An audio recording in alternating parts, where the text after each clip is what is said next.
लोग आज वही जो एनसीईआरटी का लगा रहे थे, application of trigonometry height and distance में, ठीक है। तो एग्जाम्पल नंबर 4 तक हमने पिछले वीडियो में सॉल्व कराया था। एग्जाम्पल नंबर 5 सॉल्व करते हैं, ठीक है। चलिए एग्जाम्पल नंबर 5 से, ठीक, राइट। देखिए क्वेश्चन है कि the shadow of a tower standing on a level ground is found to be 40 metre longer when the sun's altitude is 30 degree then when it is 60 degree, ठीक है। Find the height of the tower, ठीक है। तो आप चलो question समझो पहले आप कि आपके पास शैडो ऑफ अ टावर, ठीक है। तो एक टावर कंसिडर करिए कि ये रहा, ठीक, राइट, ठीक है। The shadow of a tower standing on a level, तो अगर ये ऐसे रहेगा इसका शैडो यहीं बनेगा नीचे, ठीक। Tower standing on a level ground, ठीक है। तो इधर ही कहीं इसका शैडो बना, ठीक। चलिए शैडो बना, लेकिन इसके दो केसेस हैं, देख लीजिए ध्यान से। पहला बोल रहा है कि found to be 40 metre longer, 40 metre ज़्यादा बना, कब? When the sun's altitude is 30 degree then when it is 60 degree, ठीक है। दो बात हुआ, जब 60 डिग्री था उससे 40 मीटर लॉन्गर, राइट। देखिए ध्यान से, ये 90 है, ठीक है। अगर ये 90 है तो इधर ही कहीं 60 होगा और इधर ही कहीं 30 होगा। तो 60 से इसको देखिए, हम मान के चलते हैं यहाँ से, ठीक है। इसको आप A B C कर लीजिए, ठीक है। तो जब इसको यहाँ से देख रहे हैं तब क्या हो रहा है, ठीक है। देखिए ध्यान से, ठीक, राइट। इसको आप यहाँ पर कंसिडर कर लीजिए A। तो जब यहाँ से 60 डिग्री पर देखे तब क्या हुआ, तो जो भी इसका शैडो रहा, चलो मान के चला कि x था, x मीटर, ठीक है। पहले शैडो था जब 60 डिग्री पर, लेकिन अब बाद में जब ये 30 डिग्री से देखा तो कितना हो गया, 40 मीटर लॉन्गर, मतलब यहाँ से, अब यहाँ से मान लेते हैं, ठीक है। तो जब यहाँ से देखा तब क्या हुआ, ठीक, राइट। थोड़ा सा टेढ़ा हुआ है लेकिन समझ लीजिएगा, आप ज़्यादा सीधा बनाने में लेट होगा D। तो इसको करते हैं 30 डिग्री। अभी समझिए आप, अब ये क्या बोल रहा था कि जो शैडो बना टावर का, अगर ये टावर है तो इस टावर का शैडो ये नीचे गिरा, 60 डिग्री वाले केस में जो भी था, 30 डिग्री वाले केस में उससे 40 मीटर लॉन्गर, तो बिल्कुल अभी इतना था, अब बड़ा हो गया, कितना, 40 मीटर, ठीक। यहाँ से यहाँ 40 मीटर, तो वहाँ से तो लॉन्गर हो ही गया। अगर ये 10 था तो अब तो 10 + 40 यानी कि 50 हो गया। तो हाइट ऑफ द टावर आपसे पूछ रहा था, मान लेते हैं h, राइट। चलिए देखिए कहाँ से इस्तेमाल करें। अगर 10 30 लेंगे आप तो बड़ा वाला जो कि ये अननोन है और ये भी अननोन हो जाएगा, तो पहले इसके हेल्प से इसी को निकाल लीजिए, ठीक। अभी नहीं लिखेंगे कि in the triangle this that, वो आप लिख लीजिएगा, सीधे इस्तेमाल कर रहे हैं tan 60 डिग्री का। तो आप समझ जाइए कि tan 60 तो इसी में आ रहा है, ठीक। P/V परपेंडिकुलर h कितना, x, ठीक है। tan 60 कितना होता है, √3 = h/x। क्रॉस मल्टीप्लाई करके यहाँ से h मत निकालिए क्योंकि h की तो ज़रूरत है, x निकालिए, ठीक है। अब ये x आपका हेल्प करेगा जब tan 30 का इस्तेमाल करेंगे। नाउ इन tan 30, ठीक है। चलिए tan 30 लगाते हैं, परपेंडिकुलर अपॉन बेस। तो अब tan 30 के लिए परपेंडिकुलर वही है जो 60 के लिए था, h, लेकिन बेस चेंज हो गया, बेस यहाँ से यहाँ तक, ठीक। तो कितना, 40 + x, राइट, ये 40 + x, ठीक है। tan 30 1/√3, ठीक, h/40 + x, क्रॉस मल्टीप्लाई कर लीजिए, 40 + x = h√3, ठीक है। x की वैल्यू यहाँ से निकाले हैं आप, यहीं पर रख लीजिए, ठीक। तो 40 + x की वैल्यू h/√3 = h√3, ठीक है। मैं आगे चल रहा हूँ, यहाँ पर देख लीजिएगा, उधर भेज दीजिए आप, ठीक है। तो जब उधर भेजेंगे तो 40 = h√3 प्लस उधर जाके हो जाएगा -h/√3, ठीक है। 40 आप क्रॉस मल्टीपल कर लीजिए, ठीक है। तो √3 का √3 में करेंगे तो कितना हो जाएगा, 3h - 1 का h में, तो h √3, 40 = 3h में से h गया 2h /√3। तो 2 से आप चाहें तो इसको कैंसिल कर लीजिए या फिर इधर h को भेज दीजिए, इधर h को, h इक्वल 2 से काटा लो आप, ठीक है, 20, तो कितना हो गया h इक्वल 20√3 मीटर, ठीक है। चाहो तो √3 का वैल्यू 1.73 रखो, अदरवाइज कोई दिक्कत नहीं, अगर मेंशन रहेगा √3 तब तो रखिएगा वैल्यू, ठीक है। इसको नोट कीजिए, फिर अगला बताते हैं। स्टूडेंट्स अब एग्जाम्पल नंबर 5 के बाद 6 लगाते हैं, ठीक है। बढ़िया क्वेश्चन है, इसको आप इम्पोर्टेंट मार्क कर लीजिए, अच्छा क्वेश्चन है, बोर्ड के लायक क्वेश्चन है, ठीक है। The angle of depression of the top and the bottom of an 8 metre building from the top of a multi storey building, ठीक है। मतलब एक मल्टी स्टोरी बिल्डिंग से एक छोटी सी बिल्डिंग को देखा जा रहा है, तो बड़ी बिल्डिंग से आप छोटी बिल्डिंग के टॉप को भी देख सकते हैं और बॉटम को भी देख सकते हैं, बिल्कुल देखा जा सकता है। अगर कोई ऊंचा आदमी है तो अपने नीचे वाले के टॉप को भी और बॉटम को भी देख सकता है, वही बात यहाँ हुआ। तो आप मान के चलिए कि हम यहाँ पर एक बिल्डिंग बना रहे हैं, ठीक है, और ये बड़ा है ऐसा, ये जो बड़ी वाली लेंथ आपको दिख रही है ये मल्टी स्टोरी बिल्डिंग है, हम इसको मान ले रहे हैं, ठीक है। तो अब इधर ही कहीं सामने छोटी वाली बिल्डिंग होगा, चलो इधर मान लिया, ठीक है, कि ये छोटी वाली बिल्डिंग, ठीक, ये रहा। अब इसका ये रहा टॉप और इसका ये रहा बॉटम, ठीक है। आप इसको मिला दो, ठीक है, इसको मिला दीजिए, ठीक है। चूँकि अगर आपको लगता है कि ज़रूरत पड़ेगा तो आप इसको और भी लंबा रख सकते थे, चलिए। अब उसके टॉप से इसके टॉप को देखा जा रहा है, तो देखा तो ऊपर से ही नीचे जा रहा है, ठीक है, ठीक है, चलिए उसको मिलाते हैं, ठीक, राइट। इसके टॉप को देखा गया और इसके बॉटम को भी वहीं से देखा जा रहा है, ठीक है ना। तो चलिए,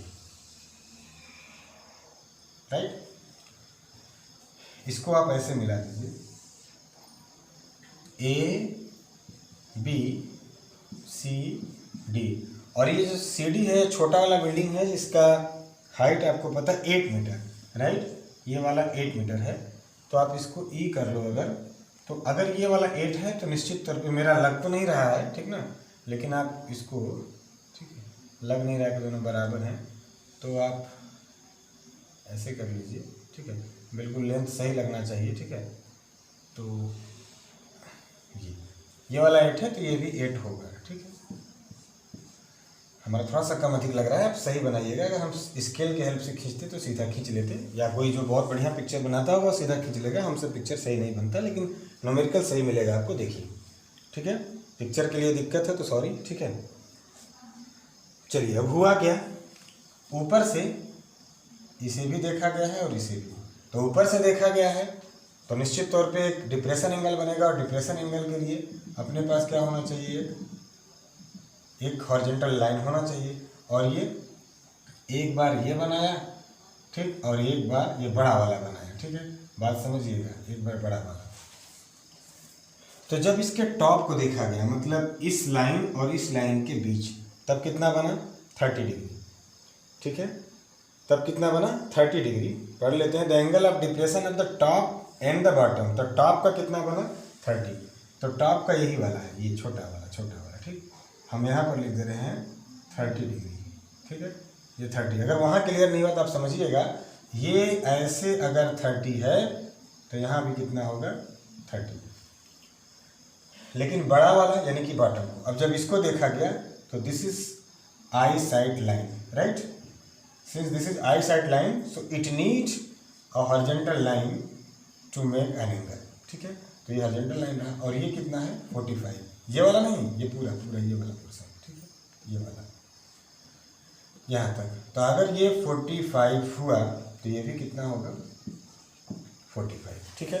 हमसे पूछा क्या था, find the height of the multi storey building and the distance between two buildings, distance between two buildings, तो ये पहली बिल्डिंग और ये दूसरी वाली, छोटी वाली बड़ी वाली, इसे पूछ रहा है। तो चलो इसको मान लेते हैं x, ठीक है, डिस्टेंस बिटवीन टू बिल्डिंग्स, और हाइट भी हमसे पूछा है पूरा, और ये वाला भी नहीं पता है, ठीक है। तो एक बात, तो चलो उसे भी मान ही लेते हैं कुछ, इसको मान लेते हैं h, ठीक है, इस वाली हाइट को h मान लिया हमने, ठीक है। चलिए तो tan 30 वाला छोटा वाला इस्तेमाल करिए ऊपर, तो जब tan 30 का इस्तेमाल, बाकी आप लिख लेंगे, आप मान लीजिएगा, अगर दिक्कत है आपको तो चलिए हम लिख के बता दें कि मल्टी स्टोरी बिल्डिंग कौन है, ठीक है। ए बी वाला क्या है, मल्टी स्टोरी बिल्डिंग, ठीक है, मल्टी स्टोरी बिल्डिंग और ये छोटा वाला बिल्डिंग। तो आप लगाइए tan 30 degree equal tan 30 perpendicular upon base. अगर ये वाला x है तो ये वाला भी आपका x ही होगा, h अपॉन x। चलिए देखते हैं होता क्या। tan 30 कितना होता है 1/√3 इक्वल कितना हो गया h अपॉन x, ठीक है। अब आप यहाँ से क्या कर सकते हैं, x को उधर भेज दीजिए, x इक्वल h√3। देखते हैं कोई ना कोई काम तो होगा ही, ठीक है। अब आप tan 45 का इस्तेमाल कर लीजिए, ठीक है। Since tan 45 equal perpendicular upon base, तो परपेंडिकुलर ये रहा बड़ा वाला, यानी कि यहाँ से यहाँ तक, तो पहले h फिर 8, h प्लस 8 अपॉन ये वाला, और ये कितना है x। tan 45 का value 1 equal h plus 8 whole upon x। Cross multiply कर लीजिए तो x की वैल्यू कितना आ गया h प्लस 8। सोचने वाली बात है, ध्यान से देखिएगा। ये क्या है, डिस्टेंस बिटवीन टू बिल्डिंग्स, और h प्लस 8 क्या है, height of multi storey building, ठीक ना। ये कोइंसिडेंट है कि डिस्टेंस बिटवीन टू बिल्डिंग इसके बराबर है, और ऐसा होगा अगर एंगल 45 बनेगा तो परपेंडिकुलर और बेस कट जाते हैं 1, तभी तो आता है 45 का वैल्यू 1, तो ये बराबर हो गया, राइट। मतलब अगर हमको इस मल्टी स्टोरी बिल्डिंग का हाइट निकालना है तो इनके बीच का डिस्टेंस निकालने वही हाइट है। देख लीजिए, डिस्टेंस बिटवीन टू बिल्डिंग्स जो हमने कंसिडर किया था x, वही हाइट है h प्लस 8। तो आप किसी तरह से x की वैल्यू निकाल लीजिए, वही आंसर होगा, ठीक है। अब कैसे निकालेंगे x की वैल्यू, ये है इक्वेशन नंबर 1 और ये है इक्वेशन नंबर 2। दोनों को सेम कर लो, आप दोनों को सेम कर लो तो h निकलेगा। चलो ठीक है, h निकलेगा फ्रॉम 1 एंड 2 दोनों की हेल्प से, दोनों सेम हुए तो h√3 इक्वल h प्लस 8, ठीक है। h एक तरफ कर दो तो h इधर आ जाएगा, h ले लो कॉमन, तो √3 प्लस h इधर आके माइनस h, और चूंकि h गया तो अंदर हुआ 1 इक्वल 8। अब आपको चाहिए h इक्वल 8, अब ये नीचे कर दीजिए √3 माइनस 1, ठीक है। और आप जानते हैं कि नीचे रूट नहीं होना चाहिए। अगर नीचे रूट नहीं होना चाहिए तो क्या करेंगे, अब रेशनलाइज करेंगे इसको। तो रेशनलाइज करने जस्ट होप कि आपको आता होगा, माइनस है तो प्लस कर दीजिए, ठीक, ऊपर नीचे उल्टा इंटू कर देते हैं, हो जाएगा, ठीक। तो यहाँ शायद न दिखे कैमरा में, तो मैं आगे बता रहा हूँ, देख लीजिए। इसके आगे h equal 8 in bracket √3 plus 1 whole upon a minus B, a plus B, a square minus B square. तो √3 का स्क्वायर कितना हो जाएगा 3, और 1 का स्क्वायर कितना हो जाएगा 1, ठीक। h इक्वल 8 ब्रैकेट में √3 प्लस 1, 3 में से 1 गया तो 2 हुआ, ठीक है, 2 4 जा 4, ठीक। तो h की वैल्यू आ गया 4 ब्रैकेट में √3 प्लस 1, राइट। ये h की वैल्यू आया ये वाला, इसकी वैल्यू आ गया √3 प्लस 1, सॉरी √3 प्लस 1, और बाहर 4 है, ठीक। अब देखिए ध्यान से, अगर आपसे distance sorry height of the multi storey building पूछ रहा है तो क्या करेंगे, आप यहाँ से यहाँ आएंगे प्लस ये, तो इस तरह से हाइट ऑफ बिल्डिंग क्या होगा, मल्टी स्टोरी बिल्डिंग का हाइट इक्वल, देख लीजिए यहाँ से यहाँ कितना 4, अंदर गया 4 और √3 प्लस 4 1 जा कितना हुआ 4 प्लस, ये तो वहाँ का हुआ 4√3 प्लस 4 1 जा 4, यहाँ तक आया। आप नीचे आइए प्लस 8, तो कितना हो गया 4 √3 प्लस 4 और 8 कितना हुआ 12, कितना हो गया 12, ठीक है। अब आप चाहो तो कॉमन ले लो, 4 ले लो कॉमन, अंदर हुआ √3 प्लस 4 3 जा 12, यही आंसर है, क्योंकि आंसर रूट में ही आया है, ठीक है। तो मीटर, ये क्या हुआ आपका, ये हुआ height of the multi storey building. अगर ये height of the multi storey building है तो वी हैव प्रूव्ड हियर कि वही डिस्टेंस बिटवीन टू बिल्डिंग्स, ठीक है, इन्हीं के बीच का डिस्टेंस। तो अगर वी एक्स की वैल्यू होगा, सेम है दोनों, तो यहाँ पे लिख लो आप कि डिस्टेंस बिटवीन टू बिल्डिंग्स, ठीक है, कितना माने हैं हम लोग, x माने हैं, x इक्वल, और हम बोले हैं x इक्वल h प्लस 8, और आपसे बताया कि दोनों सेम होगा, तो दोनों सेम होगा, यही 4 √3 प्लस 3 मीटर, राइट। तो we have gotten the value of this multi storey building, height of this multi storey building and distance between two buildings. कोई प्रॉब्लम होगा तो बताइएगा, नोट कीजिए, फिर अगला बताते हैं। आखिरी एग्जाम्पल लगाते हैं हम लोग, एग्जाम्पल नंबर 7, राइट। देखिए एग्जाम्पल नंबर 7 कह रहा है कि from a point on a bridge across a river the angle of depression of the banks on opposite sides of the river are 30 and 45 respectively if the bridge is at the height of 3 metre from the banks. ठीक है, तो क्या करो आप, सबसे पहले एक river consider करो अपने मन में कि एक रहा रिवर आपका, ठीक है, ऐसा मान लेते हैं कि ये रिवर है। अब सोचोगे ऐसा कौन सा रिवर था, तो फिर डॉट डॉट करके वाटर लाइक स्ट्रक्चर इमेजिन करो। तो ऐसा कोई विजुलाइज करने की ज़रूरत नहीं, आप मान के चलो कि ये रिवर है। ठीक है, तो इस रिवर का एक एंड इधर है और एक एंड इधर है। ठीक है, अब इधर इधर पूरा पानी फैला हुआ है, मैं ऐसे से डॉट डॉट कर दूंगा, आप भी कर सकते हो। ठीक है, वो ज़रूरी नहीं है, ठीक ना। इसके बाद क्या करना है कि from a point on a bridge across a river. अच्छा, इस रिवर के अक्रॉस इधर ही कोई ब्रिज है, ठीक है, तो इधर ही मान लेते हैं कोई ब्रिज है, और उस पर, ठीक ना, ऐसे ही हम इसे मान लिए कि यहाँ कोई ब्रिज है ऐसे, ठीक ना। उस पर कोई पॉइंट क्या है, कोई भी पॉइंट नाम दिया है इधर, नहीं दिया, ठीक है, तो कर लेते हैं कि सी है, ठीक। वहाँ से इसके दोनों एजेज को देखा गया है 30 and 45, ठीक है, तो इधर भी देखा गया वहाँ से, ठीक, और इधर भी देखा गया, राइट, दोनों देखा गया। तो देख लीजिए, ये हॉरिजॉन्टल लाइन आप इमेजिन कर लीजिए, तो कितना 30, तो ये भी कितना होगा 30, और ये कितना 45, तो ये भी कितना होगा 45। इस पॉइंट से इस रिवर के दोनों एंड्स को देखा गया, ए को भी और बी को भी। फिर आपसे दिया है कि height, if the bridge is at height of 3 metre, bridge की जो हाइट है फ्रॉम द बैंक्स, अच्छा इस नदी के बैंक मैंने किनारा, ठीक है, इससे कितना है 3 मीटर, राइट, ये आपको दे रखा है 3 मीटर, ठीक है। देख लीजिए, तो क्या पता करें, find the width of the river, तो विड्थ तो यही है ना, ठीक है, विड्थ यही है, ठीक, A B, width of the river equal A B, ठीक है, और यही हमको निकालना है, ठीक है। चलिए कुछ कंसिडर करो चाहे मत करो, इसको आप डी कह लो, ए डी और बी डी निकाल के जोड़ दो, आंसर हो जाएगा। tan 30 चलते हैं, ठीक है, अब कौन सा ट्रायंगल है आप नाम ले लेना। tan 30 इक्वल पी बाई, तो पी कितना होगा 3/AD, नहीं पता। tan 30 कितना होता है 1/√3 इक्वल 3/AD, AD कितना आ गया 3√3, ठीक है, मीटर, काम देगा। चलिए अब किस में चले, अब 45 वाले में चलते हैं, राइट, तो tan 45 इक्वल, फिर परपेंडिकुलर, तो ये रहा आपका परपेंडिकुलर 3/BD, ठीक।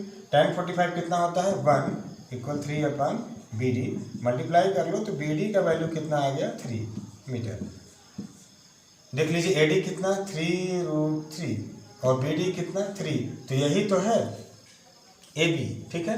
अब चाहो तो AB में क्या कर लो AD प्लस BD, मतलब कि 3√3 प्लस 3 ले लो कॉमन, √3 प्लस 1 मीटर, ठीक है। लग गया, कोई दिक्कत होगा तो बताइएगा। थैंक यू, मिलते हैं किसी अगले वीडियो में।